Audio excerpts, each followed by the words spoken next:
ಪಂಚರಾಜ್ಯ ಚುನಾವಣೆಯಲ್ಲಿ 4 ರಾಜ್ಯ ಬಿಜೆಪಿ ಜಯ ಗಳಿಸಿದ ಹಿನ್ನೆಲೆಯಲ್ಲಿ ಮಂಗಳೂರಿನಲ್ಲಿ ಜಿಲ್ಲಾ ಬಿಜೆಪಿ ವತಿಯಿಂದ ಸಂಭ್ರಮಾಚರಣೆ ನಡೆಸಿದರು. ಬಿಜೆಪಿ ಕಾರ್ಯಕರ್ತರು ಪಟಾಕಿ ಸಿಡಿಸಿ ಸಿಹಿ ಹಂಚಿ ಕಾರ್ಯಕರ್ತರು ಸಂಭ್ರಮಿಸಿದರು. ಈ ವೇಳೆ ಬಿಜೆಪಿ ಜಿಲ್ಲಾಧ್ಯಕ್ಷ ಸುದರ್ಶನ ಮೂಡುಬಿದ್ರೆ ಮಾತನಾಡಿ, ಪಂಚರಾಜ್ಯಗಳಲ್ಲಿ ಬಿಜೆಪಿ ಅಭೂತಪೂರ್ವ ಗೆಲುವು ಸಾಧಿಸಿದೆ.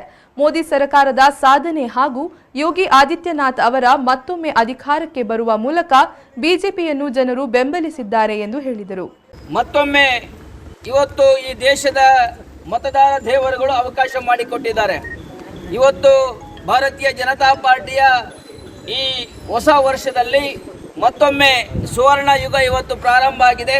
ಮೊನ್ನೆ ನಡೆದಂಥ ಪಂಚರಾಜ್ಯದ ಚುನಾವಣೆಯಲ್ಲಿ ನಮ್ಮೆಲ್ಲರ ನಿರೀಕ್ಷೆಯಂತೆ, ಅದೇ ರೀತಿ ಈ ದೇಶದ ಮತದಾರರ ನಿರೀಕ್ಷೆಯಂತೆ 5 ರಾಜ್ಯಗಳ ಚುನಾವಣೆಯಲ್ಲಿ 4 ರಾಜ್ಯದ ಚುನಾವಣೆಯಲ್ಲಿ ಭಾರತೀಯ ಜನತಾ ಪಾರ್ಟಿ ಇವತ್ತು ಅಭೂತಪೂರ್ವವಾದಂತಹ ವಿಜಯವನ್ನು ದಾಖಲಿಸುವುದರ ಮುಖಾಂತರ ಇವತ್ತು ನರೇಂದ್ರ ಮೋದಿಜಿಯವರ ಸಬ್ಕಾ ಸಾಥ್, ಸಬ್ಕಾ ವಿಕಾಸ್, ಸಬ್ಕಾ ವಿಶ್ವಾಸ್, ಸಬ್ಕಾ ಪ್ರಯಾಸ್ ಎನ್ನುವಂಥ ಏನು ಅವರ ಕನಸಿದೆ, ಹಾಗೂ ನಮ್ಮ ಪಾರ್ಟಿಯನ್ನು ಕಟ್ಟಿ ಬೆಳೆಸಿದಂತಹ ಡಾಕ್ಟರ್ ಶ್ಯಾಮ್ ಪ್ರಸಾದ್ ಮುಖರ್ಜಿ ಅವರ ಕನಸಿನ ಭಾರತ, ಅದೇ ರೀತಿ ಅಂತ್ಯೋದಯದ ಪರಿಕಲ್ಪನೆಯನ್ನು ಈ ದೇಶಕ್ಕೆ ಕೊಟ್ಟಿರುವಂಥ ಪಂಡಿತ್ ದೀನ್ ದಯಾಳ್ ಉಪಾಧ್ಯಾಯರವರ ಕನಸಿನ ಭಾರತ ಇವತ್ತು ನಿರ್ಮಾಣ ಆಗುತ್ತಿರುವಂತಹ ಸಂದರ್ಭದಲ್ಲಿ ಅದು ಕೂಡ ಬಹಳ ಮುಖ್ಯವಾಗಿ ಈ ದೇಶದ ಪ್ರಜಾಪ್ರಭುತ್ವ ವ್ಯವಸ್ಥೆಗೆ ಒಂದು ದಿಕ್ಸೂಚಿಯನ್ನು ಕೊಡಬಲ್ಲಂತಹ ಉತ್ತರ ಪ್ರದೇಶದ ಚುನಾವಣೆಯಲ್ಲಿ ಮತ್ತೊಮ್ಮೆ ಯೋಗಿ ಆದಿತ್ಯನಾಥ್ ಮಹಾರಾಜರವರು ಮತ್ತೊಮ್ಮೆ ಉತ್ತರ ಪ್ರದೇಶದ